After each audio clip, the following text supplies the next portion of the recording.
Hey everyone, welcome to this month's Lead the Way Wednesday. You might have noticed I am a week late, but that is perfect for this month's topic. So, on this month's episode of Lead the Way Wednesday, we are going to talk about leading in chaos. So, as you can imagine, there's a lot of chaos going on in the world, and there has been for the last couple of years, but these things happen. And as leaders, it's our job to help people get through that chaos. So, in this month's topic, I wanted to shed some light on that. So, for myself, I have been in a very chaotic situation for the last couple of weeks, which is why I didn't publish this last week. But that's all right. Here we are. We're still doing it. We're getting through it.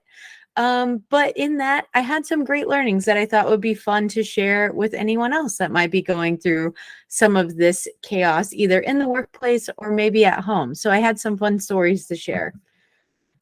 To get us started, I want to share a little bit about the chaos that I have been experiencing, and through maybe a lens that's a little bit more funny, but kind of relates to what we see in the workplace. So, this last weekend, my sister in law got married, which is super exciting. And in her wedding ceremony, we had my nieces and nephews participating who are a little on the younger side. And so for them, a wedding was very chaotic. They didn't know what was going on.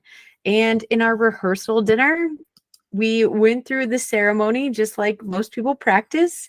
But for a small child who's never been in a wedding before, who may have never been to a wedding before, who's surrounded by strange people they don't know on both sides of the wedding party, it's a very overwhelming experience and full of unknowns, and it's totally unpredictable, and they're not sure what to expect, and they also don't know what they're supposed to do. So to them, this is a very chaotic situation, and they needed some help from the adults around them to help lead them through that chaos. And we did survive it, but these same principles apply to the chaos that we might be feeling in the workplace, and some of those same reactions that you might see from your peers or maybe even employees that you manage in this same type of scenario. So, leading with chaos really refers to the ability for a leader to navigate and guide their team effectively through times of extreme uncertainty, instability, or maybe even unpredictability. These chaotic situations can arise from a variety of factors. For me, as a product leader, these often arise every single time you launch a brand new product out into the world. There's a lot of things you can't predict, even if you try to predict them all. It can also come through as organizational changes. So many companies have done reorgs in the last couple of years, especially with a lot of layoffs that have been happening. That can cause chaos in your teams and in your organization. And then lastly, I see them all the time when there's shifts in processes. Usually, if they're company wide processes that change, there's a lot of uncertainty that comes from that, and it can create a lot of chaos or swirl with your teams. So, during those periods of chaos, the traditional management structures or approaches that we all know and we do in and day out, they might actually not be sufficient in this. And the reason for that is because they often rely on stable and predictable environments to happen. However, chaos kind of demands a different set of leadership skills and qualities to keep the organization on track, or maybe your wedding on track, or different events to maintain trust in those team members and your stakeholders. So today I wanted to take a moment and share more a little bit about my wedding story, but also share these 4 key components that I've found to be successful when you're trying to lead through chaos. So the 4 concepts that we're going to talk about today are adaptability, communication, empathy, and my most favorite, decisiveness. So, in this world of this story I was telling about earlier, we asked a 4-year-old to be a flower girl. She'd never been a flower girl before. She didn't even know all the people in the bridal party. So, when we were going through our ceremony practice on Thursday, she was a little scared. Actually, she was a lot scared. She was kind of terrified of this. And when you think back by it, it's because she didn't know the people. She didn't know what her job was to do. She'd never done it before. So everything around her was just uncertain. Now, fast forward to Saturday, she was the flower girl. She did an awesome job. She had fun. She loved it. And there was 150 people around her that she didn't know, but she did an awesome job. And why is that? Because on Thursday, we took all of those uncertains for her and we made them certain. We took out some of that unpredictableness and made it predictable for her. Part of that is she got to practice, right? Doing what she did. So now it was predictable on what her job was. She knew what it was. She also talked to some of her friends at daycare, and they shared their stories about how they'd been flower girls before and how much fun it was and how they were able to throw flowers all over the place and literally just have fun and be crazy and do whatever it was as they walked down the aisle. This took some of that other uncertainty of what to expect out of it for her. So on Saturday, when she actually got to that place, she knew what to expect. She knew what her job was. And so when she was put into the scenario, even with more people, it was a little less chaotic.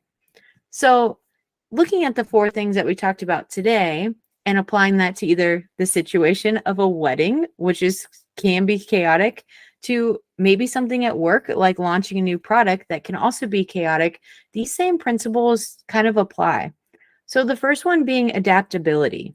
So as a leader in that situation, when things are really chaotic, leaders must be able to highly adapt and be flexible to be able to respond quickly to rapidly changing circumstances. This might involve either changing your strategy, making tough choices, or embracing innovation. Maybe you have to take that product further along than you originally had planned once it gets out into the world. But as a leader, you need to be able to adapt to those changes. Same with the wedding. Maybe your flower girl isn't going to be able to go down the aisle. That's okay. What's your backup plan? Adapt to the situation and change it. For us, we had the flower girl walk down the aisle with her parents. That seemed to make it a little more stable and less unpredictable for her. That's key number 1. Key number 2 is communication. Effective communication becomes even more critical during chaotic times. So as leaders, we got to be transparent, we have to be clear, and we have to be frequent in our messaging to provide reassurance, direction, and updates to their team members. So usually this comes through as like the team spiraling. I don't know about you, but I definitely have that, and I have it often. And when the team starts to spiral, people start making assumptions, they start getting frustrated with each other, and they start pointing fingers instead of staying focused on the problem at hand that you all are trying to overcome. So as a leader, make sure that you are able to provide frequent communication. Make sure you're being very direct and very transparent with them. If there are unknowns you still don't know, it's okay to call those out and make those unknowns known. That still adds a layer of predictability back into the equation because now you can stay focused on that and establish what it is you need to know in order to get to the next spot. The third thing that can help while leading with chaos is leading with empathy and being resilient. So understanding and acknowledging the emotional impact that chaos can actually have on team members is critical. Leaders, we need to demonstrate empathy and support of our team's well-being, encouraging open dialogue and addressing any concerns or anxieties that we have. We need to make sure that we are creating a safe space for them to tell us how they're feeling. So if you've ever launched a new product before, it is very easy to burn a team out within a couple of weeks, especially if you have all these inputs coming back to them. It's kind of like opening the floodgates, and it can be very easy to get bogged down in all the different components that you start to lose where you're at and you feel like you're drowning. So we need to make sure that we can create a safe space for our teams to be able to tell us that. And we need to be able to take some things off their plate or help them organize what feels like chaos to them that might be clearer to us. Of course, as a leader, that can be pretty emotionally and mentally draining for yourself. Therefore, um, re- that's where resilience can really come in. So being able to make sure that we are able to demonstrate resilience and keep that positive outlook to inspire our teams to keep overcoming these challenges is going to be key in helping support that empathy. Of course, for yourself, you need to make sure you're not burning yourself out, but you can do this of showing that continued support. So my example of our flower girl, we showed her that, hey, you can do this. We understand it's scary. We know there's people here you don't know, but we also know that you're a strong little girl and you can overcome this. And as they talked to their friends also reassured them that they could do it because they've done it as well. So keeping that positive attitude, but giving them the place to tell you that it's scary and they're not sure what to do helps you as a leader understand how best to support them and meet them where they're at to overcome this challenge. Last but not least, when leading in chaos, one of the most important things, and I personally believe one of the most critical things of being a successful leader in chaos is decisiveness. So being able to make quick, calculated decisions. So when you're in chaos, as I mentioned before, you're in this world of unpredictability. Therefore, you're going to have a ton of unknowns. And it's going to require you to make tough decisions with incomplete information. So you must be willing to calculate risks and make timely choices in order to keep the organization moving forward and kind of treading through the chaos to get to the other side of it. Now, I'll be the first to tell you your decisions might be wrong along the way, but by making quick decisions, as we say in product management, you can fail faster, meaning you're going to know if that choice is the right choice to make sooner than if you make no choice at all. So by being able to make calculated decisions with little information is really going to help your teams continue to move forward and learn what they need to learn in order to get back on track even faster. Nothing's worse than chaos happening and everyone's pointing fingers at each other and not making a choice at all. I think we may have all seen that Spider-Man meme around where all the Spider-Man are just pointing fingers at each other and no one knows who's who. So let's not be those leaders. Instead, let's make choices for our teams, help them move forward, and reflect on those choices and measure them to make sure we're going in the right way. So leading in chaos, it's not an easy task at all. It is a unique skill set, mindset, and it takes some experience. So unfortunately, you don't get good at leading in chaos if you never experience chaos. So if it is the first time you're feeling yourself in this situation, it's okay. Embrace it, enjoy the experience, even though it's hard, but take a moment and reflect afterwards and see what you've learned for the next time you enter this chaotic moment in time. Successful leaders in chaotic environments can inspire their teams to overcome adversity and turn challenges into opportunities for growth and transformation.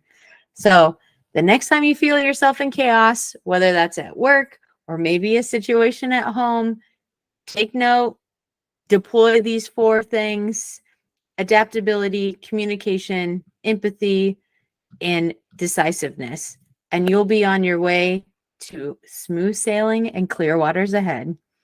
Well, thank you so much for this month's Lead the Way Wednesday. I hope you all enjoyed it, and we will see you next month.